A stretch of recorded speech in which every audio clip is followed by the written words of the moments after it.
स्वागत है आप सभी का खुशबू एकेडमी में। आज की क्लास में फ्रेंड्स मैं आप सभी को बताने वाली हूँ GK GS very most important. ठीक है, जैसा कि आप सभी लोग जानते हैं जो आपकी डेली की क्लास चलती है current affairs with GK GS. ठीक है, तो साथ ही साथ फ्रेंड्स हम लोग जीके जीएस भी करते हैं और करंट अफेयर्स के डेली जो है क्वेश्चन आंसर भी मैं आपको कराती हूँ। ठीक है, तो आप सभी से रिक्वेस्ट है सभी लोग जो है क्लास को फटाफट से अटेंड कर लीजिए और जितने लोग क्लास को देख रहे हैं सभी लोग क्लास को लाइक करके अपने दोस्तों में शेयर कर दीजिए। ठीक है, अगर आप खुशबू एकेडमी प्लेटफॉर्म पर पहली बार आए हैं तो प्लीज़ चैनल को सब्सक्राइब कर लीजिएगा। ठीक है, तो देखिए फ्रेंड्स आज के हम फर्स्ट क्वेश्चन की बात करेंगे। ठीक है, जैसा कि मैं आपको बता दूं इसके पहले जो हम लोग की क्लास चल रही थी उसमें मैंने आपको बताया था प्रैक्टिस सेट नंबर 7। ठीक है, प्रैक्टिस सेट नंबर 7 में फ्रेंड्स 3 क्लास आपकी हो चुकी है, आज आपकी चौथी एंड लास्ट क्लास है। ठीक है, इसके बाद कल से फ्रेंड्स हम लोग प्रैक्टिस सेट नंबर अपना करेंगे कौन सा 8वां क्लास स्टार्ट हो जाएगा। ठीक है, 7 प्रैक्टिस सेट आपके कंप्लीट हो जाएंगे। आज आपकी जो है 7वीं प्रैक्टिस सेट की लास्ट क्लास है। ठीक है, तो सभी लोगों से रिक्वेस्ट है कि सभी लोग जो है क्लास को पूरा लास्ट तक देखिएगा और जो भी क्वेश्चन के आंसर आप सभी को आते हैं अपना अपना आंसर जो है कमेंट बॉक्स में बताते चलिएगा। ठीक है,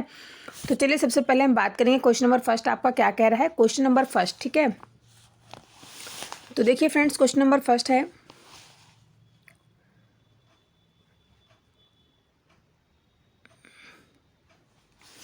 देखिए फ्रेंड्स क्वेश्चन नंबर 61। ठीक है, 61 क्वेश्चन नंबर क्या कह रहा है, गांधी जी के राजनीतिक गुरु कौन थे। तो बताइए आप में से कितने लोगों को पता है कि गांधी जी के राजनीतिक गुरु कौन थे। फर्स्ट ऑप्शन कह रहा है विनोबा भावे, सेकंड ऑप्शन कह रहा है आचार्य कृपलानी, थर्ड ऑप्शन कह रहा है सरदार पटेल, डी ऑप्शन कह रहा है उपयुक्त में से एक से अधिक, ई ऑप्शन कह रहा है उपयुक्त में से कोई नहीं। तो आप सभी लोग फटाफट से कमेंट करके बताइए मुझे कि गांधी जी के राजनीतिक गुरु कौन थे। आप में से क्या किसी को इनका नाम पता है कि गांधी जी के राजनीतिक गुरु कौन थे। जिसको भी पता है इस क्वेश्चन का आंसर आप लोग अपना आंसर फटाफट से दीजिए। ठीक है, तो देखिए फ्रेंड्स अगर हम बात करें क्वेश्चन नंबर 61 में आपका जो है आंसर हो जाएगा गांधी जी के जो राजनीतिक गुरु थे उनका नाम था गोपाल कृष्ण गोखले नाम था। और गोपाल कृष्ण गोखले जी जो कि अपना राजनीतिक एवं आध्यात्मिक गुरु किसको मानते थे, रनाडे जी को मानते थे। ठीक है, और विनोबा भावे को गांधी जी का उत्तराधिकारी भी माना जाता है, जबकि पंडित जवाहरलाल नेहरू को गांधी जी का राजनीतिक उत्तराधिकारी माना जाता है। ठीक है, सभी को समझ में आया क्वेश्चन कि गांधी जी के राजनीतिक गुरु कौन थे। तो वो थे फ्रेंड्स, क्या नाम था उनका, फटाफट से कमेंट करके बताइए। गांधी जी के राजनीतिक गुरु का नाम अभी मैंने बताया है गोपाल कृष्ण गोखले। ठीक है, आपका आंसर जो है इसमें हो जाएगा उपयुक्त में से कोई नहीं, क्योंकि किसी भी ऑप्शन में आपके जो है गोपाल कृष्ण गोखले जी का नाम नहीं दिया गया है। ठीक है, तो अब देखिए फ्रेंड्स हम नेक्स्ट क्वेश्चन पे बात करते हैं। नेक्स्ट क्वेश्चन आपका कह रहा है क्वेश्चन नंबर 62। ठीक है, क्वेश्चन नंबर 62 आपका क्या कह रहा है, ध्यान से देखिएगा सभी लोग। ठीक है, और क्वेश्चन ध्यान से सुनिए और सभी लोग जो है अपना अपना आंसर करते हुए चलिएगा। ठीक है, क्वेश्चन नंबर देखिए 62 क्या कह रहा है फ्रेंड्स। ठीक है, 62 क्वेश्चन नंबर क्या कह रहा है, सभी लोग इसका आंसर बताइएगा। देखिए क्वेश्चन नंबर 62 क्या कह रहा है, सभी लोग ध्यान से क्वेश्चन को सुनिएगा और इसका आंसर आप लोग कमेंट बॉक्स में बताइए। ठीक है, कह रहा है कि वंदे मातरम किस पुस्तक से संबंधित है। तो बताइए आप सभी को क्या पता है वंदे मातरम जो कि आपका क्या है, कमेंट करके बताइए। और ये जो है किस पुस्तक से संबंधित है। पहला ऑप्शन कह रहा है आनंद मठ से, सेकंड ऑप्शन कह रहा है गीतांजलि से, तीसरा ऑप्शन कह रहा है दुर्गेश नंदिनी से, और डी ई ऑप्शन आपका सभी में सेम रहता है, उपयुक्त में से एक से अधिक या फिर कोई नहीं। ठीक है, बताइए आंसर वंदे मातरम जो है किस पुस्तक से संबंधित है। फटाफट से बताइए किसको इस क्वेश्चन का आंसर पता है। देखिए फ्रेंड्स यहाँ पे हम बात करें क्वेश्चन नंबर 62 आपका इसमें आंसर हो जाएगा फर्स्ट जो है वंदे मातरम, जो कि बंकिम चंद्र चटर्जी की कृति है जो कि आनंद मठ से ली गई है। ठीक है, कहाँ से ली गई फ्रेंड्स, आनंद मठ से ली गई है और इसे राष्ट्रगीत की संज्ञा प्राप्त है। गीतांजलि जो कि रविन्द्रनाथ टैगोर की कृति है जिस पर 1913 ईस्वी में साहित्य का नोबेल पुरस्कार प्रदान किया गया था, और कपाल कुंडल तथा दुर्गेश नंदिनी जो कि बंकिम चंद्र की रचना है। ठीक है, बंकिम चंद्र चटर्जी की क्या है रचना है, क्या, गीतांजलि और दुर्गेश नंदिनी। ठीक है, याद रखिएगा। ओके, नेक्स्ट क्वेश्चन पे चले हम लोग। नेक्स्ट क्वेश्चन देखिए ध्यान से सुनिएगा। नेक्स्ट क्वेश्चन क्या कह रहा है, ये भी इंपॉर्टेंट है क्वेश्चन, जितने भी क्वेश्चन करा रहे हैं सभी आपके इंपॉर्टेंट क्वेश्चन आंसर है। ठीक है, तो देखिए फ्रेंड्स क्वेश्चन नंबर 63 कह रहा है मुस्लिम लीग की स्थापना कहाँ हुई थी। बताइए मुस्लिम लीग की जो स्थापना है वो कहाँ पे हुई थी। पहला ऑप्शन कह रहा है कराची में हुई थी, सेकंड ऑप्शन कह रहा है लाहौर में हुई थी, थर्ड ऑप्शन कह रहा है ढाका में हुई थी, डी ऑप्शन कह रहा है उपयुक्त में से एक से अधिक, ई ऑप्शन कह रहा है उपयुक्त में से कोई नहीं। तो आप में से बताइए कितने लोगों को इस क्वेश्चन का आंसर पता है कि मुस्लिम लीग की स्थापना कहाँ हुई थी। सभी से देखिए रिक्वेस्ट है कि 12 बजे तक जो है आप सभी लोग क्लास को अटेंड कर लिया करिए। ठीक है, 12 बजे से आपकी क्लास स्टार्ट हो जाती है। ओके,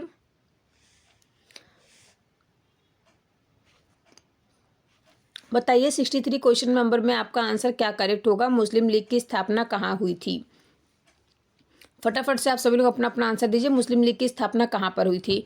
तो इसमें देखिए फ्रेंड्स, पहला ऑप्शन है आपका कराची, लाहौर, ढाका, उपयुक्त में से एक से अधिक या फिर उपयुक्त में से कोई नहीं। तो अपना अपना आंसर सभी लोग बताइए, इसमें कौन सा आंसर करेक्ट होगा। तो देखिए फ्रेंड्स, 63 क्वेश्चन नंबर में हम बात करेंगे, सी ऑप्शन आपका करेक्ट हो जाएगा, यानी कि ढाका। ठीक है, मुस्लिम लीग की स्थापना जो कि 1906 ईस्वी में ढाका में हुई थी। ढाका के नवाब कौन थे? सलीमुल्लाह खान थे। आगा खान तथा नवाब मोहिसीन उल मुल्क के नेतृत्व में हुई थी। ठीक है, समझ में आया सभी को? कब हुई थी? तो 1906 ईस्वी में। ठीक है, मुस्लिम लीग की स्थापना कहाँ पे? ढाका में। ओके, कंफर्म हुआ। नेक्स्ट चलें, ढाका कहाँ की राजधानी है? कमेंट करके बताइए सभी लोग फटाफट से, जितने लोगों को पता है इस क्वेश्चन का आंसर। अब देखिए हम बात करेंगे नेक्स्ट क्वेश्चन। ठीक है, नेक्स्ट क्वेश्चन आपका क्या कह रहा है? वेरी मोस्ट इंपॉर्टेंट क्वेश्चन है, सभी लोग इस क्वेश्चन का आंसर बताइएगा। क्वेश्चन नंबर 64 है, कह रहा है डॉक्टर भीमराव अंबेडकर का जन्म और मृत्यु कब हुई? बताइए, डॉक्टर भीमराव अंबेडकर की जन्म कब हुई थी और मृत्यु कब हुई थी? केवल सन पूछ रहे हैं। ठीक है, पहला ऑप्शन कह रहा है 1886 से 1951 तक।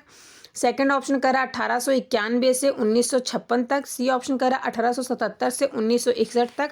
एंड डी ऑप्शन कह रहा है उपयुक्त में से एक से अधिक। ई ऑप्शन कह रहा है उपयुक्त में से कोई नहीं। तो सभी लोग बताइए कमेंट करके कितने लोगों को इस क्वेश्चन का आंसर पता है, डॉक्टर भीमराव अंबेडकर का जन्म कब और इनकी मृत्यु कब हुई थी? ठीक है, फटाफट बताइए। देखिए फ्रेंड्स, इसमें बी वाला आंसर आपको करेक्ट हो जाएगा, 1891 या फिर 1956। ठीक है, क्योंकि डॉक्टर भीमराव अंबेडकर का जो जन्म है वो 14 अप्रैल 1891 को महार कुल में महू-माध्य, ठीक है, माहौर कुल में महू-माध्य जो है मध्य प्रदेश में हुआ था। और उन्होंने बम्बई के एलिफिंटस कॉलेज में स्नातक तथा कोलंबिया विश्वविद्यालय अमेरिका से एमए और पीएचडी जो है उनकी परीक्षा पास की थी। ठीक है, इन्होंने अमेरिका से जो है एमए और पीएचडी की क्या क्या था, परीक्षा पास की थी। और वह जो है फ्रेंड्स 1923 ईस्वी में वह बैरिस्टर बन गए थे। जुलाई 1924 में उन्होंने बम्बई में एक संस्था बहिष्कृत हितकर्णी सभा की स्थापना भी की थी। फिर हम बात करेंगे अप्रैल 1942 में उन्होंने अनुसूचित जातियां संघ का गठन किया और वह स्वतंत्र भारत के प्रथम विधि मंत्री भी थे। और 1956 में इनका निधन हो गया था। ठीक है, याद रखिएगा। जन्म कब हुआ? 1891 ईस्वी में और मृत्यु कब हुई? 1956 ईस्वी में। कंफर्म है सभी लोगों को? नेक्स्ट क्वेश्चन पे चलें। यहाँ तक सभी को समझ में आ गया डॉक्टर भीमराव अंबेडकर का जन्म कब हुआ और मृत्यु कब हुई? ठीक है, अब चलिए इसी प्रकार से हम नेक्स्ट क्वेश्चन पे चलते हैं। नेक्स्ट क्वेश्चन देखिए, अभी आपका इंपॉर्टेंट है। जितने भी क्वेश्चन यहाँ पे आपको मैं करा रही, सारे क्वेश्चंस आपके जो है इंपॉर्टेंट रहेंगे। ठीक है, अब देखिए क्वेश्चन नंबर आपका जो है 65 क्या कह रहा है। क्वेश्चन नंबर 65 सभी लोग ध्यान से सुनेंगे। ठीक है, क्वेश्चन नंबर देखिए फ्रेंड्स 65 क्या कह रहा है। क्वेश्चन नंबर 65 में कह रहा है खिलाफत के प्रश्न पर असहयोग आंदोलन कब शुरू हुआ? बताइए, खिलाफत के प्रश्न पर असहयोग आंदोलन कब शुरू हुआ? पहला ऑप्शन कह रहा है 1918 ईस्वी में। सेकंड ऑप्शन कह रहा है 1920 ईस्वी में। थर्ड ऑप्शन कह रहा है 1922 ईस्वी में। एंड डी ई ऑप्शन आपका कह रहा है उपयुक्त में से एक से अधिक या फिर उपयुक्त में से कोई नहीं। तो सभी लोग अपना अपना जो है आंसर कमेंट बॉक्स में बताइए, इसमें किसको किसको इस क्वेश्चन का आंसर पता है। सभी लोग अपना आंसर करेंगे। खिलाफत के प्रश्न असहयोग आंदोलन कब शुरू हुआ? तो देखिए फ्रेंड्स, इसमें आपका आंसर हो जाएगा 65 में बी वाला आंसर, यानी कि 1920 ईस्वी में जो है असहयोग आंदोलन जो है वो शुरू हुआ था। ठीक है, खिलाफत के प्रश्न पर। ठीक है, अब देखिए अगर हम बात करें द्वितीय विश्व युद्ध की समाप्ति के बाद ब्रिटेन और तुर्क, ठीक है, ब्रिटेन द्वारा तुर्की को विभाजित करने के विरोध में भारतीय मुसलमानों ने खिलाफत आंदोलन प्रारंभ कर दिया था। और गांधी जी ने इसे हिंदू और मुस्लिम एकता का बेहतरीन अवसर समझकर खिलाफत के पक्ष में अगस्त 1920 ईस्वी में इन्होंने क्या किया था? असहयोग आंदोलन प्रारंभ कर दिया तथा अपने जुलू युद्ध पदक तथा कैंसर ए हिंद पदक सरकार को वापस कर दिया था। ठीक है, केसर ए जो हिंद जो उनको पदक मिला था उसको इन्होंने क्या कर दिया था? वापस कर दिया था। समझ में आया सभी को? नेक्स्ट क्वेश्चन पे चलें। नेक्स्ट क्वेश्चन देखिए फ्रेंड्स क्या कह रहा है। वे भी क्वेश्चन जो है आपका इंपॉर्टेंट, आज की क्लास वेरी मोस्ट इंपॉर्टेंट है, सभी लोग ध्यान से सुन लीजिएगा। ठीक है, जितने लोग क्लास अटेंड करें बहुत अच्छी बात है, जितने लोगों ने क्लास अटेंड नहीं कर पाया है वो लोग बाद में क्लास को देख लीजिएगा। ठीक है, क्योंकि देखिए आप 66 क्वेश्चन नंबर क्या कह रहा है कि जितने क्वेश्चन मैं आज करा रही हूँ ये 100% आप किसी भी एग्जाम की तैयारी करोगे 2-4 क्वेश्चन आपकी जरूर इसमें फंसेंगे। ठीक है, अब देखिए हम बात करेंगे 66 क्वेश्चन नंबर आपका क्या कह रहा है। 66 क्वेश्चन नंबर में आपका कह रहा है भारतीय राष्ट्रीय कांग्रेस की स्थापना कब हुई? बताइए, भारतीय राष्ट्रीय कांग्रेस की स्थापना कब हुई? पहला ऑप्शन कह रहा है 1877 ईस्वी में। सेकंड ऑप्शन कह रहा है 1882 ईस्वी में। थर्ड ऑप्शन आपका कह रहा है 1885 ईस्वी में। और डी ई ऑप्शन आपका सभी में सेम रहता है। ठीक है, तो बताइए आप में से कितने लोगों को पता है कि भारतीय राष्ट्रीय कांग्रेस की स्थापना कब हुई थी? बताइए आप में से कितने लोगों को पता है भारतीय राष्ट्रीय कांग्रेस की स्थापना कब हुई थी? तो देखिए फ्रेंड्स, किसी क्वेश्चन नंबर में आपका सी ऑप्शन कट जाएगा, यानी 1885 ईस्वी में। ठीक है, अब देखिए यहाँ पे हम बात करेंगे भारतीय राष्ट्रीय कांग्रेस। तो भारतीय राष्ट्रीय कांग्रेस की जो स्थापना है वो किसके द्वारा हुई थी? तो ए ओ ह्यूम के द्वारा। ठीक है, ओ ए ह्यूम के द्वारा 1885 ईस्वी में बम्बई में हुई थी। और इसका प्रथम अधिवेशन जो है फ्रेंड्स, वो अधिवेशन जो है बम्बई के गोकुलदास तेजपाल संस्कृत विद्यालय में दिसंबर 1885 में संपन्न हुआ, जिसके अध्यक्ष कौन थे? बिमलेश चंद्र बनर्जी जी थे। ठीक है, समझ में आया सभी को यहाँ तक? अब नेक्स्ट क्वेश्चन पे चले हम लोग। नेक्स्ट क्वेश्चन आपका क्या कह रहा है, ध्यान से सुनिएगा। ठीक है, क्वेश्चन नंबर आपका 67 क्या कह रहा है? देखिए, क्वेश्चन नंबर 67 कह रहा है, भारत की सती प्रथा को किसने समाप्त किया?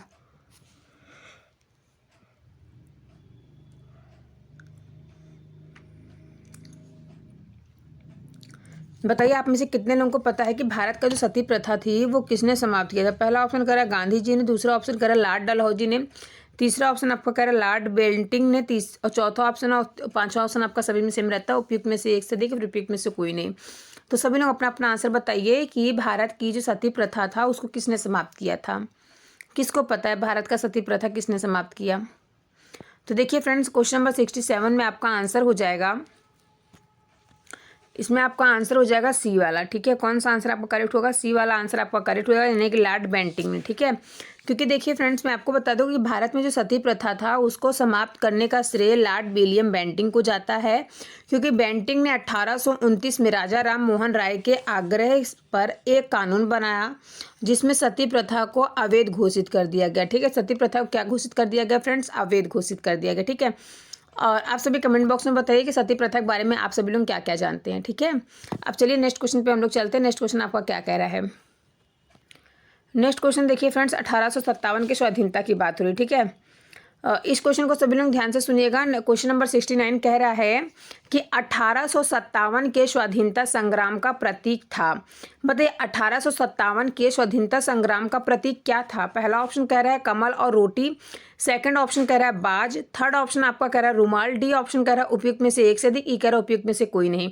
तो बताइए आप में से कितने लोगों को पता है कि 1857 के स्वाधीनता संग्राम का प्रतीक था, क्या था?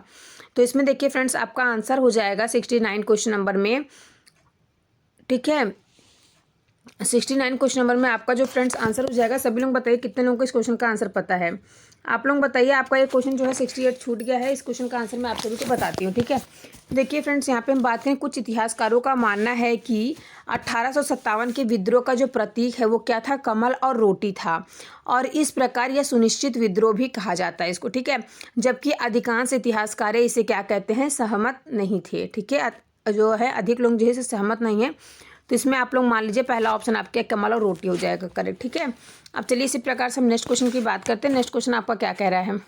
68 क्वेश्चन आपका छूट गया है। 68 क्वेश्चन नंबर देखिए, ध्यान से सुनिए सब लोग, क्या कह रहा है कि गांधी जी ने परिवार नियोजन हेतु क्या तरीका बताया था? बताइए, गांधी जी ने जो है परिवार नियोजन हेतु क्या तरीका बताया था? पहला ऑप्शन कह रहा है आत्मनियंत्रण, सेकंड ऑप्शन कह रहा है नसबंदी, तीसरा ऑप्शन कह रहा है निरोध, चौथा ऑप्शन कह रहा है उपयुक्त में से एक से अधिक, ई कह रहा है उपयुक्त में से कोई नहीं। तो फटाफट से कमेंट करके सभी लोग बताइए कि गांधी जी ने जो है परिवार नियोजन हेतु कौन सा तरीका बताया था। सभी लोग कमेंट करके बताएंगे। पहला ऑप्शन इसमें आपका करेक्ट हो जाएगा आत्मनियंत्रण। ठीक है, आत्मनियंत्रण जो कि गांधी जी ने बताया था परिवार नियोजन का सबसे उचित तरीका। ठीक है, क्योंकि देखिए फ्रेंड्स, महात्मा गांधी ने परिवार नियोजन एवं जनसंख्या वृद्धि को रोकने हेतु कृत्रिम साधनों को अपनाने के लिए स्थान पर आत्मनियंत्रण, ठीक है, आत्मनियंत्रण एवं आत्मानुशासन के तरीके को ही महत्वपूर्ण बताया था। ठीक है, और देखिए फ्रेंड्स, यह जो था आत्मनियंत्रण एवं आत्मानुशासन गांधी जी के जीवन दर्शन के प्रमुख सिद्धांत थे। ठीक है, नेक्स्ट क्वेश्चन पे चले हम लोग। नेक्स्ट क्वेश्चन देखिए क्या कह रहा है आपका, क्वेश्चन नंबर 70 यहाँ पे आ गया। क्वेश्चन नंबर 70 क्या कह रहा है, सभी लोग ध्यान से सुनिएगा। क्वेश्चन नंबर 70 में कह रहा है लाहौर षड्यंत्र कांड में निम्नलिखित में से किस क्रांतिकारी को फांसी हुई थी? बताइए, लाहौर षड्यंत्र कांड में निम्नलिखित में से किस क्रांतिकारी को फांसी हुई थी? पहला ऑप्शन कह रहा है बाटुकेश्वर दत्त को, सेकंड ऑप्शन कह रहा है सुखदेव को, थर्ड ऑप्शन कह रहा है सरदार भगत सिंह को, और डी ई ऑप्शन आपका सभी में सेम रहता है। तो बताइए लाहौर षड्यंत्र कांड में किसको फांसी, किस क्रांतिकारी को फांसी नहीं हुई थी? फटाफट से बताइए किस क्रांतिकारी को जो है फांसी की सज़ा नहीं हुई थी। सभी लोग कमेंट करके एक बार अपना अपना नाम कमेंट करके बताइए आप कहाँ से क्लास को अटेंड कर रहे हैं। गुड आफ्टरनून सभी को, गुड आफ्टरनून। बताइए क्लास को फटाफट से सभी लोग क्वेश्चन आंसर दीजिए। 70 क्वेश्चन नंबर आंसर दीजिए। लाहौर षड्यंत्र कांड में किस क्रांतिकारी को फांसी नहीं हुई थी? ठीक है, तो इसमें आप लोग अपना आंसर बताइए। किसको किसको इस क्वेश्चन का आंसर पता है? फटाफट से सभी लोग अपना अपना आंसर कीजिए। ठीक है, जिसको इसको इस क्वेश्चन का आंसर पता है। तो देखिए फ्रेंड्स, यहाँ पे आपका आंसर हो जाएगा लाहौर षड्यंत्र कांड में भगत सिंह, सुखदेव एवं राजगुरु। ठीक है, इन तीनों लोगों को क्या हुआ था फ्रेंड्स, चलाया गया था। ठीक है, इन तीनों लोगों पे जो है कांड चलाया गया था और इन्हें फांसी की सजा दी गई थी। जबकि वाटुकेश्वर दत्त एक ऐसे व्यक्ति थे जिनको इसमें शामिल नहीं थे। ठीक है, तो इसमें आपका आंसर फर्स्ट वाला करेक्ट हो जाएगा, वाटुकेश्वर दत्त को फांसी की सजा नहीं हुई थी। ठीक है, यही आपके क्वेश्चन में पूछा था ना, चारों ऑप्शन देख करके कि सुखदेव, भगत सिंह और एक नाम मैंने आपको क्या बताया, राजगुरु। ठीक है, ये तीन लोगों को जो है फांसी की सजा हुई थी लाहौर षड्यंत्र कांड में। ठीक है, अब चलिए नेक्स्ट क्वेश्चन पे हम लोग चलते हैं। नेक्स्ट क्वेश्चन आपका क्या कह रहा है? 71 क्वेश्चन नंबर, ध्यान से सुनिएगा। ठीक है, 71 क्वेश्चन नंबर क्या कह रहा है? इसमें कह रहा है फ्रेंड्स कि निम्नलिखित में से किसे भारत में जैविक विविध हॉट स्पॉट के रूप में पहचाना जाता है? पहला ऑप्शन कह रहा है सुंदरवन, दूसरा ऑप्शन कह रहा है पश्चिमी घाट, तीसरा ऑप्शन कह रहा है मनास, डी ऑप्शन कह रहा है उपयुक्त में से एक से अधिक, ये ऑप्शन कह रहा है उपयुक्त में से कोई नहीं। ठीक है, तो आप लोग अपना अपना आंसर बताइए कि निम्नलिखित में से किसे भारत में जैविक विविध हॉट स्पॉट के रूप में जाना जाता है? बताइए आप में से कितने लोगों को इस क्वेश्चन का आंसर पता है? 71 क्वेश्चन नंबर का आंसर बताइए। तो देखिए फ्रेंड्स, इसमें आपका बी वाला आंसर करेक्ट हो जाएगा, यानी कि पश्चिमी घाट। ठीक है, इसमें कौन सा आंसर करेक्ट हो जाएगा? आपका पश्चिमी घाट, यानी कि बी वाला आंसर करेक्ट हो जाएगा।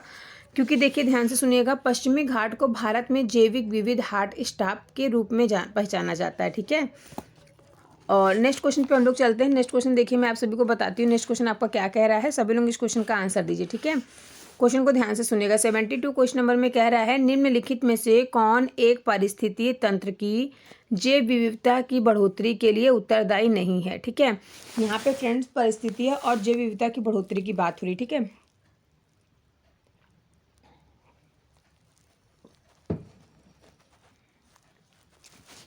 तो कमेंट करके बताइए इसमें क्या क्या आंसर आपको करेक्ट होगा।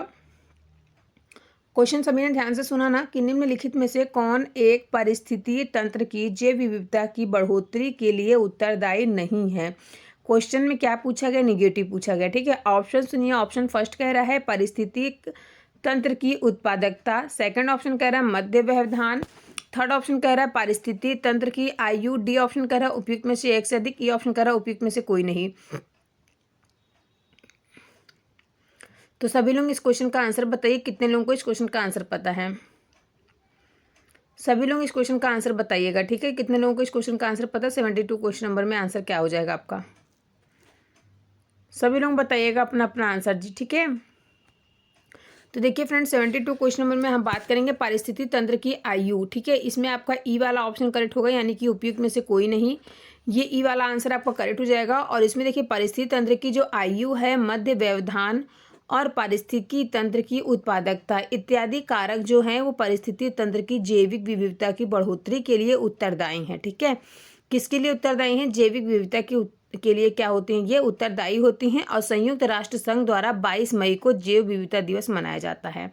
याद रखिएगा फ्रेंड्स, अगर आपके एग्जाम में पूछ लिया कि जैव विविधता दिवस कब मनाया जाता है, कौन से दिन को मनाया जाता है, डेट पूछा जाता है ना हमेशा, तो याद रखिएगा 22 मई को हर वर्ष जैव विविधता दिवस मनाया जाता है। ठीक है, तो चलिए नेक्स्ट क्वेश्चन पे चलते हैं। इसी के साथ हम नेक्स्ट क्वेश्चन देखिए क्या कह रहा है। 73 क्वेश्चन नंबर।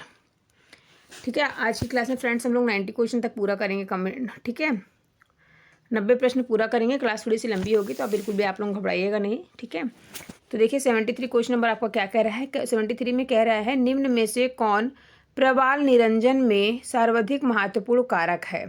देखिए फ्रेंड्स, यहाँ पे बात हो रही है प्रवाल निरंजन में जो है वो सबसे अधिक महत्वपूर्ण कारक है। पहला ऑप्शन कह रहा है प्रवाल शैलों का खनन, सेकंड कह रहा है प्रवाल रोगों का फैलना, थर्ड ऑप्शन कह रहा है सागरीय जल में अवसादों का जमाव, डी ऑप्शन कह रहा है उपयुक्त में से एक से अधिक, ई कह रहा है उपयुक्त में से कोई नहीं। तो सभी लोग इस क्वेश्चन का आंसर बताइए, कितने लोगों को इस क्वेश्चन का आंसर पता है? सभी लोग फटाफट से इस क्वेश्चन का आंसर बताते हुए चलिए। ठीक है, जितने लोगों को इस क्वेश्चन का आंसर पता है। तो देखिए 73 क्वेश्चन नंबर में आपका जो है पूछा गया है यहाँ पे निम्न में से कौन प्रवाल निरंजन में, ठीक है, प्रवाल निरंजन सर्वाधिक महत्वपूर्ण कारक है। तो देखिए फ्रेंड्स, इसमें आपका आंसर हो जाएगा वैश्विक ऊष्मन। इसमें भी आपका ई वाला ऑप्शन जो है करेक्ट होगा, उपयुक्त में से कोई नहीं।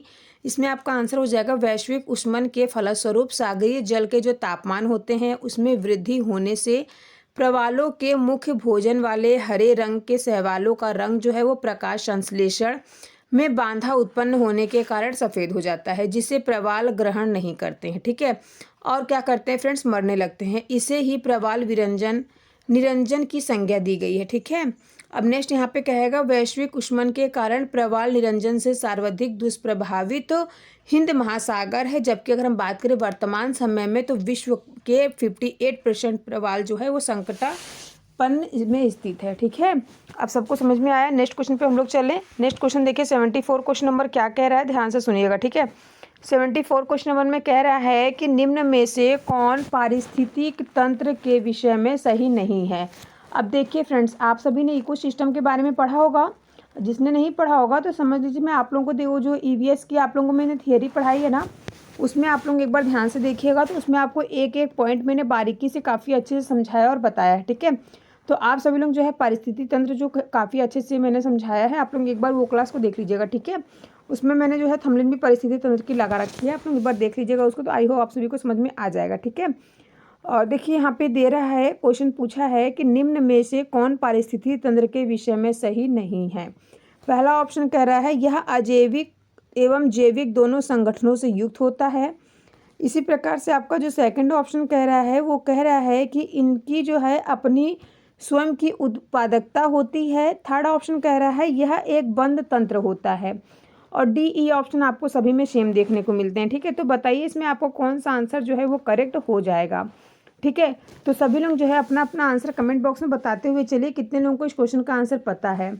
तो देखिए फ्रेंड्स, इसमें आपका जो है सी वाला ऑप्शन करेक्ट हो जाएगा। ठीक है, क्योंकि यहाँ पे नहीं पूछा गया है ना, तो यह एक बंद तंत्र होता है। ठीक है, क्या होता है, यह एक बंद तंत्र होता है, यानी कि फ्रेंड्स 74 क्वेश्चन नंबर में आपका सी ऑप्शन करेक्ट हो जाएगा।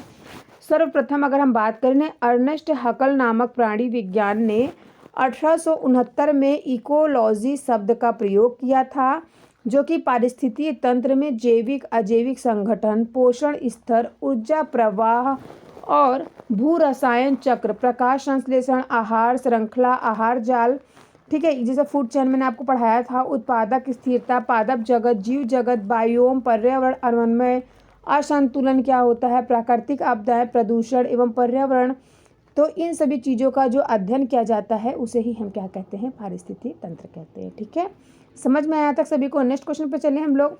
नेक्स्ट क्वेश्चन क्या कह रहा है, सभी लोग ध्यान से सुनिएगा। ठीक है, 75 क्वेश्चन नंबर को सभी लोग ध्यान से सुनिएगा। 75 क्वेश्चन नंबर में कह रहा है कि निम्नलिखित में से कौन कृत्रिम पारिस्थितिकी तंत्र है।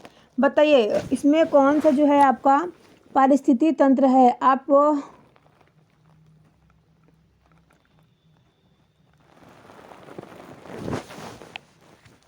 आपका क्वेश्चन है कि आपका जो है हाई स्कूल का जो है मार्कशीट नहीं मिल रहा है ना, मार्कशीट नहीं मिल रहा है, तो आपका मार्कशीट क्यों नहीं मिल रहा है। आप एक बार जो है sarkariresult.com पे जाइए, वहाँ से अपना रिजल्ट चेक कीजिए। आपके पास आपका जो है रजिस्ट्रेशन नंबर होना चाहिए। ठीक है, और आपका रोल नंबर है, तो आप अपना जो है डेट ऑफ बर्थ डाल के आप वहाँ पे जाके चेक कर सकते हैं। ठीक है, एक बार आप चेक करने की कोशिश कीजिए, कोई नेटवर्क इश्यू होगा इस वजह से नहीं मिल रहा होगा। ठीक है,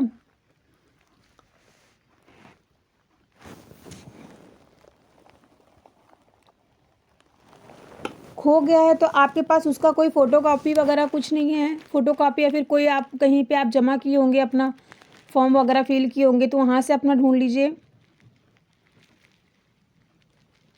अगर आपका जो है रोल नंबर रजिस्ट्रेशन नंबर मिल जाता है, फ़ोटो कॉपी है, तो फ़ोटो कॉपी है आपके पास तो बहुत अच्छी बात, उसमें देखिए रजिस्ट्रेशन नंबर होगा आपका, और वहीं पे आपको मिल जाएगा आपका रोल नंबर, तो आप जाकर किसी भी कैफ़े पे निकलवा सकते हैं। ठीक है, कैफ़े पे जाके आप निकलवा लीजिए, आप रंगीन प्रिंट आउट निकलवा लीजिए और उसको अपना रख लीजिए। ठीक है, आपका गुम हो गया है तो कोई बात नहीं, मैं आपके लिए जो है, तो चलिए हम नेक्स्ट क्वेश्चन पे चलते हैं। नेक्स्ट क्वेश्चन देखिए क्या कह रहा है, आप कहाँ से हैं।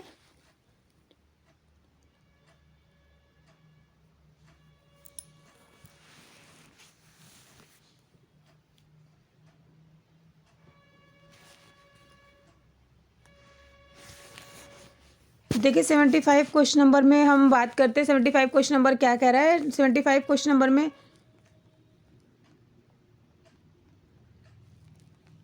बिहार पुलिस का डॉक्यूमेंट्स मतलब आपको जमा करना होगा वहाँ पे। तो देखिए कुछ कोशिश कीजिए।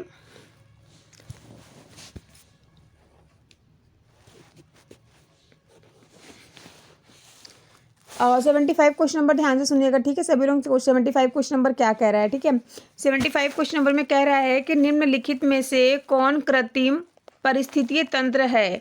पहला ऑप्शन कह रहा है धान का खेत, सेकंड ऑप्शन कह रहा है वन, थर्ड ऑप्शन कह रहा है घास का मैदान, डी ऑप्शन कह रहा है उपयुक्त में से एक से अधिक, ई ऑप्शन कह रहा है उपयुक्त में से कोई नहीं, ठीक है।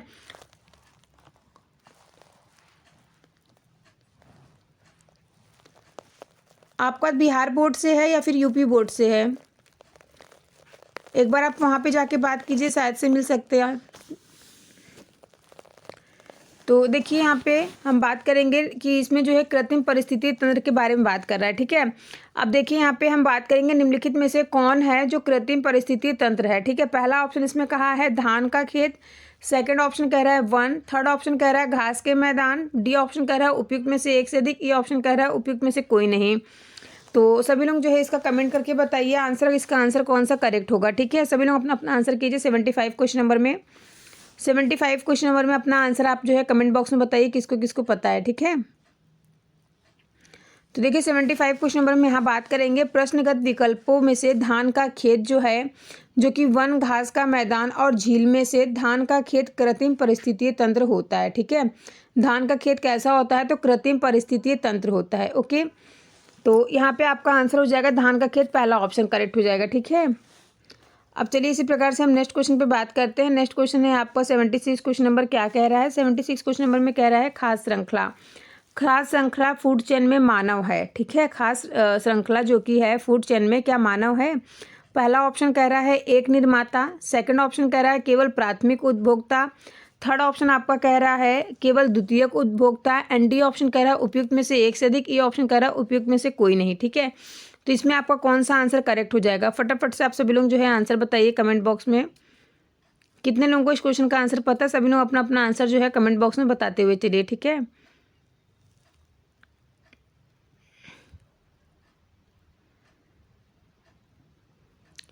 किसको पता है इस क्वेश्चन का आंसर? 76 क्वेश्चन नंबर में आपका कौन सा आंसर करेक्ट हो जाएगा? तो देखिए इसमें आपका ये आंसर करेक्ट हो गया, यानी कि उपयुक्त में से कोई नहीं, ठीक है। खाद्य श्रृंखला की सेकेंडरी कंज्यूमर आपने बताया है। बहुत बहुत स्वागत है आपका मिस्टर आकाश जी, काफ़ी लेट आए हैं आप, कोई बात नहीं।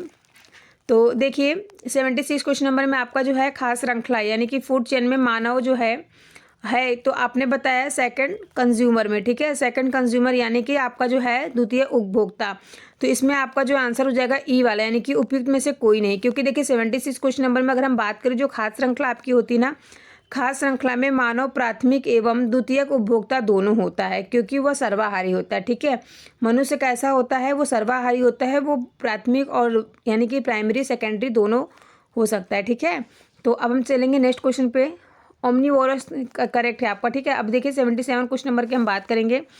77 क्वेश्चन नंबर आपका क्या कह रहा है? 77 क्वेश्चन नंबर में कह रहा है कि जैव विविधता के ह्रास का मुख्य कारण है, ठीक है। तो बताइए 77 क्वेश्चन नंबर में आपका इसका आंसर क्या हो जाएगा? पहला ऑप्शन कह रहा है आवासीय प्रदूषण, सेकंड ऑप्शन कह रहा है विदेशज प्रजातियों का समावेश, थर्ड ऑप्शन आपका कह रहा है अत्यधिक दोहन, डी ऑप्शन कह रहा है उपयुक्त में से एक से अधिक, ई कह रहा है उपयुक्त में से कोई नहीं। तो बताइए इसमें आपका कौन सा आंसर करेक्ट हो जाएगा? जैव विविधता के ह्रास का मुख्य कारण है। बताइए जैव विविधता के ह्रास का मुख्य कारण क्या है? 77 क्वेश्चन का आंसर आप सभी लोग देंगे जिसको जिसको पता है, ठीक है।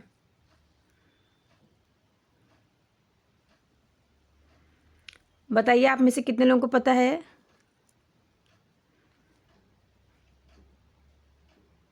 एकदम करेक्ट आपने बताया है, इसमें हो जाएगा उपयुक्त में से कोई नहीं, ठीक है। ई वाला ऑप्शन आपका करेक्ट होगा, ठीक है।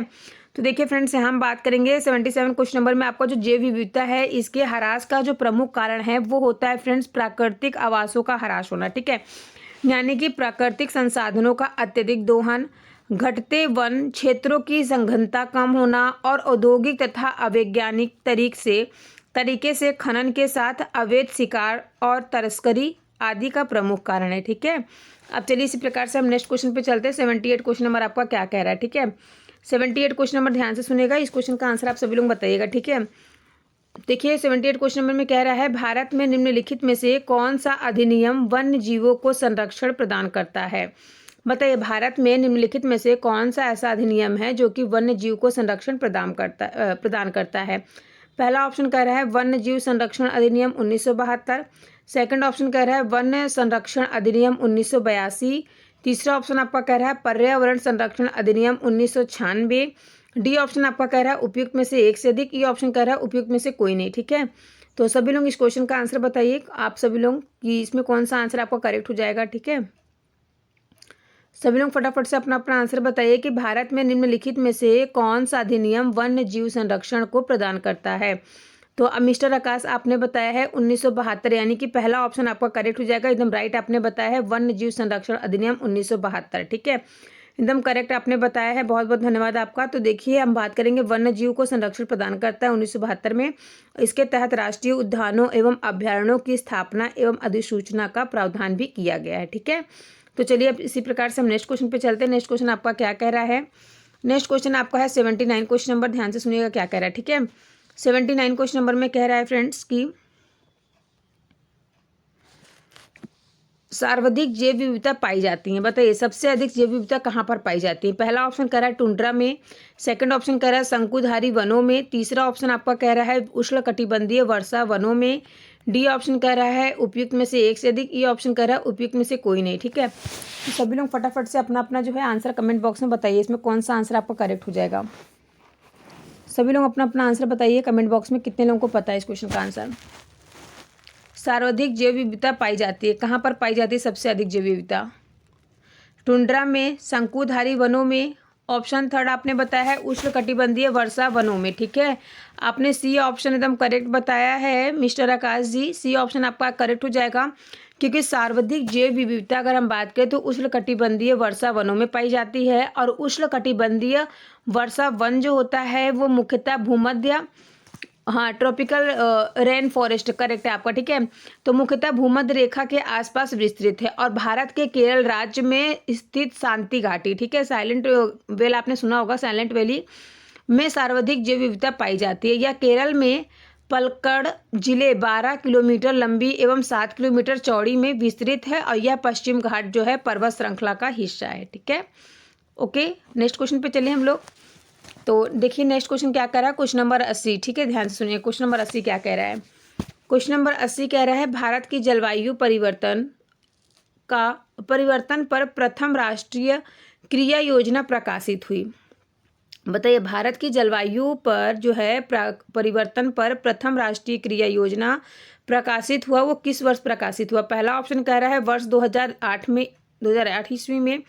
सेकंड ऑप्शन कह रहा है 2012 ईस्वी में। तीसरा ऑप्शन कह रहा है 2014 ईस्वी में। ठीक है, और डी ई ऑप्शन आपका सभी में सेम रहता है। तो अपना आंसर बताइए कमेंट बॉक्स में, किसको पता है भारत की जलवायु परिवर्तन पर प्रथम राष्ट्रीय क्रिया योजना प्रकाशित हुई। बताइए किसको पता है इस क्वेश्चन का आंसर। क्वेश्चन नंबर 80 का आंसर बताइए। तो देखिए फ्रेंड्स यहाँ पे हम बात करेंगे, इसमें आपका आंसर जो है करेक्ट हो जाएगा 2008। ठीक है, 2008 ईस्वी आपको करेक्ट हो जाएगा, यानी कि भारत की जलवायु परिवर्तन पर प्रथम राष्ट्रीय, 2014 नहीं होगा 2008 होगा। ठीक है, क्योंकि 2008 जो है भारत की जलवायु परिवर्तन पर प्रथम राष्ट्रीय क्रिया योजना की घोषणा जो है वो जून 2008 द्वारा की गई थी। ठीक है, अब चलिए इसी प्रकार से हम नेक्स्ट क्वेश्चन की बात करते हैं। नेक्स्ट क्वेश्चन थोड़ा सा आप ध्यान से सुनिएगा। ठीक है, तो देखिए नेक्स्ट क्वेश्चन आपका है क्वेश्चन नंबर आपका 81। ठीक है, क्वेश्चन नंबर 81 आपका क्या कह रहा है। क्वेश्चन नंबर 81 आप ध्यान से सुनिएगा। 81 क्वेश्चन नंबर आपका कह रहा है निम्नलिखित गैसों में से कौन सी एक ग्रीन हाउस गैस नहीं है। ठीक है, कौन सी एक जो है आपकी ग्रीन हाउस गैस नहीं है, बताइएगा कौन सी है जो ग्रीन हाउस गैस नहीं है। ठीक है, निम्नलिखित गैसों में से कौन सी एक जो है ग्रीन हाउस गैस नहीं है। ठीक है, पहला ऑप्शन आपका कह रहा है CO2। सेकंड ऑप्शन आपका कह रहा है H2O और थर्ड ऑप्शन आपका कह रहा है NO2। ठीक है, और डी ई ऑप्शन आपका सभी में सेम रहता है। तो अपना अपना आंसर कमेंट बॉक्स में बताइए किसको पता है इस क्वेश्चन का आंसर। सभी लोग आंसर कीजिए अपना अपना, किसको पता है निम्नलिखित में से कौन सी एक ग्रीन हाउस गैस नहीं है? ठीक है, ग्रीन हाउस गैस नहीं पूछा गया है, आप बता रहे हैं H2O। ठीक है, तो देखिए फ्रेंड्स मैं आपको बता दूं, पहला ऑप्शन दिया गया है CO2, सेकंड ऑप्शन दिया गया है CH4, थर्ड ऑप्शन दिया गया है NO2। ठीक है, 3 ऑप्शन दिया गया। ऑप्शन ध्यान से सुन लिया आपने। तो अब आप इसका आंसर बताइए, इसमें कौन सा आंसर जो है करेक्ट होगा? ग्रीन हाउस गैस नहीं है। ठीक है, निगेटिव क्वेश्चन पूछा गया है, तो इसमें आपका आंसर हो जाएगा ई वाला, यानी कि उपयुक्त में से कोई नहीं। ठीक है, क्योंकि देखिए ग्रीन हाउस गैस जो होता है ये वायुमंडल में उपस्थित वह गैस होती है जो तापीय अवरक्त विकिरण की रेंज में होती है। ठीक है, सभी इसमें हाँ करेक्ट, रेंज के अंतर्गत जो विकिरण होता है उसका अवशोषण एवं उत्सर्जन करती है। और पृथ्वी के वायुमंडल में पाई जाने वाली जो प्रमुख ग्रीन हाउस गैस है कौन सी हैं? जलवाष्प आपकी हो गई, कार्बन डाइऑक्साइड हो गई जिसको CO2, CH4 और नाइट्रस ऑक्साइड NO2। ठीक है, ये सभी जो हैं और ये सभी कैसी हैं फ्रेंड्स? ये सभी जो गैसें हैं कैसी हैं? ये सभी आपकी CO जो हैं अपने वायुमंडल में पाई जाने वाली गैसें हैं। ठीक है, जिसको ग्रीन हाउस गैस भी कहते हैं। ओके, नेक्स्ट क्वेश्चन पे चले हम लोग। नेक्स्ट क्वेश्चन देखिए क्या कह रहा है। 81 आपका हो गया, 82 क्वेश्चन पे हम लोग चलेंगे। ठीक है, 82 क्वेश्चन नंबर ध्यान से सुनिएगा।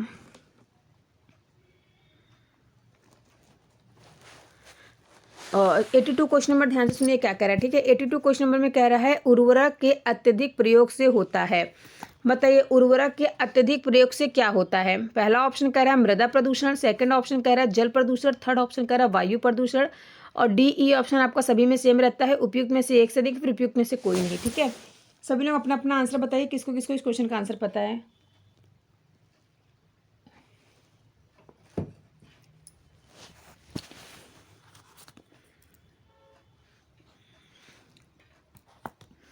उर्वरक के अत्यधिक प्रयोग से होता है। उर्वरक जैसे कि आप लोग जानते हैं उर्वरक किसे कहते हैं? जो खाद्य पदार्थ होते हैं ना, उसके अधिक प्रयोग से क्या होता है?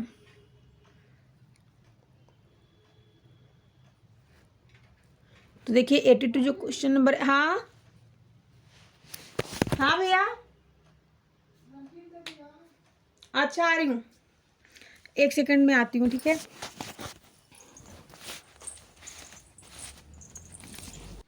क्वेश्चन नंबर आपका 82 जो है, ठीक है, क्वेश्चन नंबर 82 जो है उर्वरक के अत्यधिक प्रयोग से क्या होता है। ठीक है, यही क्वेश्चन मैंने पूछा था आप सभी से। ठीक है, तो इसका मैंने आपको ऑप्शन दिया था मृदा प्रदूषण, जल प्रदूषण और वायु प्रदूषण। तो आपने मिस्टर आकाश जी आपने बताया है मृदा प्रदूषण। ठीक है, एकदम करेक्ट आपने आंसर बताया है। 82 क्वेश्चन नंबर में आपका हो जाएगा ई वाला आंसर। ठीक है, यानी कि मृदा प्रदूषण और जल एवं वायु तीनों प्रकार के प्रदूषण होते हैं। ठीक है, जरूरी नहीं केवल मृदा प्रदूषण ही हो। ठीक है, तो इसमें आपका जो है आंसर तीनों करेक्ट हो जाएगा। ठीक है, तो इसमें आपका होगा उपयुक्त में से कोई नहीं। ठीक है, नेक्स्ट क्वेश्चन पे हम लोग चले। नेक्स्ट क्वेश्चन क्या कह रहा है ध्यान से सुनिएगा। नेक्स्ट क्वेश्चन आपका 83 है।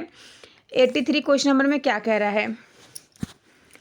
83 क्वेश्चन नंबर में क्या कह रहा है? जैव विविधता। ठीक है, जैव विविधता को अधिकतम संकट है। जैव विविधता को अधिकतम संकट किससे है, कैसे है? ठीक है, कमेंट करके बताइए। पहला ऑप्शन कह रहा है प्राकृतिक निवास एवं वनस्पतियों के विनाश से, सेकंड ऑप्शन कह रहा है अनुपयुक्त कृषि क्रियाओं से, थर्ड ऑप्शन कह रहा है जलवायु परिवर्तन से। ठीक है, तो इसमें आपका कौन सा आंसर करेक्ट हो जाएगा? और DE ऑप्शन आप सभी को पता है, सभी में सेम रहता है। ठीक है, तो बताइए किसको किसको इस क्वेश्चन का आंसर पता है। सभी लोग अपना अपना आंसर बताएंगे। ठीक है, कल देखिए कोई एक कमेंट, चलिए अच्छा हम लास्ट में बात करते हैं। ठीक है, जो आप लोगों ने कल की क्लास में जो कमेंट किया था उस कमेंट का आंसर मैं आपको लास्ट क्लास में देती हूँ। ठीक है, तो देखिए जैव विविधता को अधिकतम संकट है किससे? बताइए 83 क्वेश्चन नंबर में आपका इसमें आंसर हो जाएगा फर्स्ट, यानी कि प्राकृतिक निवास एवं वनस्पतियों के विनाश से। ठीक है, प्राकृतिक निवास एवं वनस्पतियों के विनाश से जल और वायु सब आ जाते हैं। अच्छा, आप अभी उस क्वेश्चन का आंसर बता रहे हैं उर्वरक के अत्यधिक प्रयोग से। ठीक है, तो चलिए 83 क्वेश्चन के हम यहाँ पे बात करें। 83 क्वेश्चन नंबर में आपका पहला ऑप्शन करेक्ट हो जाएगा, यानी कि जैव विविधता, जो कि जैव विविधता को वैश्विक तापन, वनोन्मूलन, ओजोन परत क्षरण आदि से खतरा होता है, परंतु इसे जो है सबसे अधिक संकट प्राकृतिक निवास एवं वनस्पति के विनाश से हो। ठीक है, नेक्स्ट क्वेश्चन पे चलिए हम लोग। नेक्स्ट क्वेश्चन देखिए क्या कह रहा है, आपको ध्यान से सुनिएगा। ठीक है, 85 क्वेश्चन नंबर है, आप सभी लोग ध्यान से सुनिएगा। कह रहा है निम्नलिखित में से किस पारिस्थितिकीय तंत्र में पौधों का जैविक पदार्थ अधिकतम है?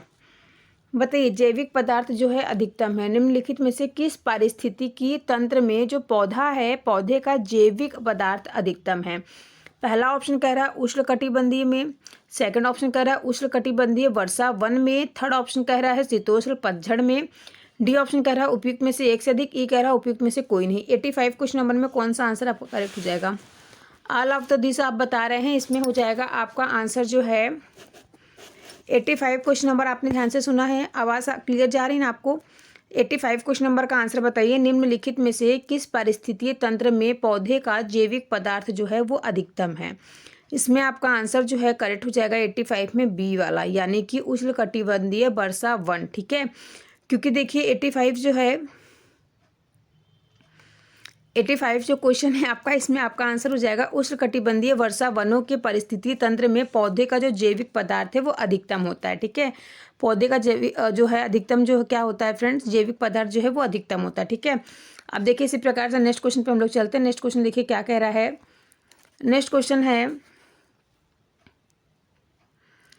नेक्स्ट क्वेश्चन देखिए ध्यान से सुनिएगा सभी लोग, क्या कह रहा है। ठीक है, वेरी मोस्ट इंपॉर्टेंट है। भारत सरकार ने वन संरक्षण अधिनियम किस वर्ष में अधिनियमित किया? बताइए, भारत सरकार ने वन संरक्षण अधिनियम जो है वो किस वर्ष में अधिनियम किया था?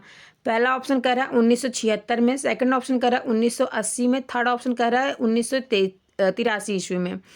इसमें आपका कौन सा आंसर जो है वो करेक्ट हो जाएगा? फटाफट से आप सभी लोग जो है आंसर बताइए। कितने लोगों को इस क्वेश्चन का आंसर पता है?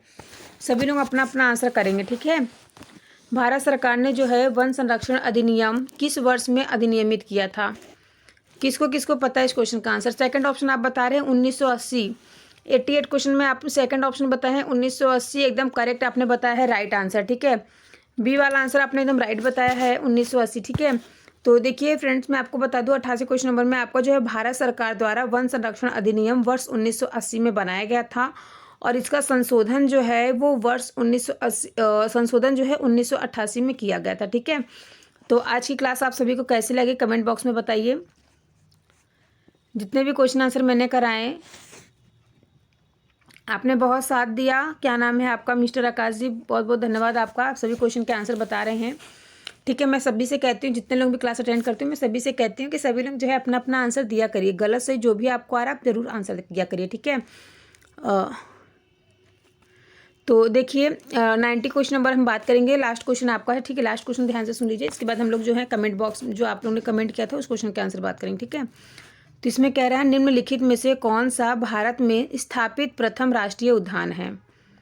पहला ऑप्शन कह रहा है चंदेली राष्ट्रीय उद्यान, सेकंड ऑप्शन कह रहा है जिम कॉर्बेट राष्ट्रीय उद्यान, तीसरा कह रहा है गिन वन राष्ट्रीय उद्यान, डी ऑप्शन कह रहा है उपयुक्त में से एक से अधिक, ई कह रहा है उपयुक्त में से कोई नहीं। आंसर बताइए सभी लोग, किसको किसको इस क्वेश्चन का आंसर पता है? सभी लोग अपना अपना आंसर बताइएगा। ठीक है, किसको पता है इस क्वेश्चन का आंसर? निम्नलिखित में से कौन सा भारत में स्थापित प्रथम राष्ट्रीय उद्यान है? जिम कॉर्बेट राष्ट्रीय उद्यान आपने बताया है, तो एकदम राइट आंसर बताया है, बी वाला आंसर करेक्ट हो जाएगा आपका। ठीक है, जिम कॉर्बेट राष्ट्रीय उद्यान जो कि भारत का प्रथम राष्ट्रीय उद्यान था, और इसकी स्थापना किस वर्ष हुई थी? क्या आप में से किसी को पता है इसकी स्थापना जो है किस वर्ष हुई थी? 1936 ईस्वी में हुई थी, और ये हेली नेशनल पार्क के रूप में हुई है। ठीक है, उत्तराखंड में है जिम कॉर्बेट नेशनल पार्क। तो चलिए आप यहाँ पे आपका जो है 90 क्वेश्चन जो है आपको कंप्लीट होता है, आज का जो है प्रैक्टिस सेट कंप्लीट हो गया। ठीक है, अब इसके बाद हम लोग बात करेंगे फ्रेंड्स, आप लोगों ने जो है कल की क्लास में जो आप लोगों ने कमेंट करके क्वेश्चन आंसर पूछे उस क्वेश्चन की हम बात करेंगे। ठीक है, तो आप सभी लोग देखिए क्वेश्चन को ध्यान से सुनिएगा, इस क्वेश्चन का आंसर बताइएगा, जिसको पता होगा बताएंगे, नहीं तो जो आप लोगों ने जो क्वेश्चन किया था कल की क्लास में मैं उस सभी क्वेश्चन का आंसर आप सभी को देती हूँ। ठीक है, तो सभी इसका बहुत बहुत धन्यवाद। आप लोग जो है लास्ट तक क्लास को अटेंड कीजिएगा। ठीक है, तो देखिए फ्रेंड्स कल की क्लास में किसी बच्चे ने क्वेश्चन पूछा था,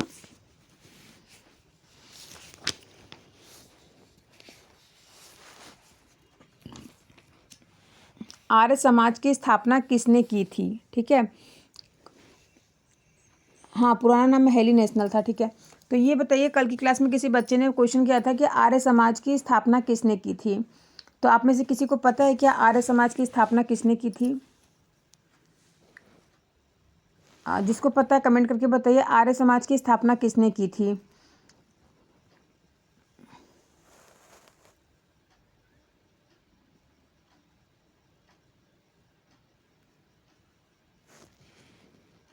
तो देखिए फ्रेंड्स, मैं आप सभी को बता दें, स्वामी विवेकानंद आपने एकदम करेक्ट आंसर बताया है, स्वामी दयानंद सरस्वती। ठीक है, स्वामी विवेकानंद नहीं थे, स्वामी दयानंद सरस्वती ने जो है, इन्होंने बॉम्बे या फिर मुंबई में पहली बार 1875 ईस्वी में आर्य समाज की स्थापना की थी। ठीक है, कब की थी? तो 1875 ईस्वी में की थी आर्य समाज की स्थापना, और स्वामी दयानंद सरस्वती जी ने की थी। ठीक है, अब हम बात करेंगे कि वेदों की ओर लौट चलो। ठीक है, वेदों की ओर चलो यह नारा किसने दिया था? वेदों की ओर चलो यह नारा किसने दिया था? आप में से कितने लोगों को पता है वेदों की ओर चलो यह नारा किसने दिया था? ऑप्शन दूं? पहला ऑप्शन रहेगा राजा राम मोहन राय, सेकंड ऑप्शन रहेगा विवेकानंद, थर्ड ऑप्शन रहेगा आपका दयानंद सरस्वती, डी ऑप्शन रहेगा रामकृष्ण परमहंस। तो बताइए आप में से कितने लोगों को इस क्वेश्चन का आंसर पता है? वेदों की ओर चलो यह नारा जो है किसने दिया था? दयानंद सरस्वती ने दिया था। एकदम करेक्ट आपने बताया है, सी ऑप्शन एकदम राइट रहेगा, दयानंद सरस्वती। ठीक है, बहुत बहुत धन्यवाद आपका।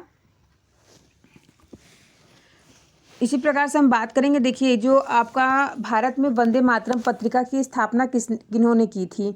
ये क्वेश्चन जो है मैंने स्टार्टिंग में आपको बताया था आज की प्रैक्टिस सेट में। ठीक है, लेकिन बहुत से लोग जो थे प्रैक्टिस सेट में स्टार्टिंग में बहुत कम ही लोग रहते हैं, लास्ट में आप लोग आ पाते हैं। ठीक है, तो कोई बात नहीं, इस क्वेश्चन का आंसर बताइए, भारत में जो वंदे मातरम पत्रिका की स्थापना किन्होंने की थी? बताइए आप में से किसको पता? ऑप्शन दूं? बताइए आप सभी लोग, ऑप्शन दूं? ऑप्शन से बताएंगे आप सभी लोग क्वेश्चन के आंसर।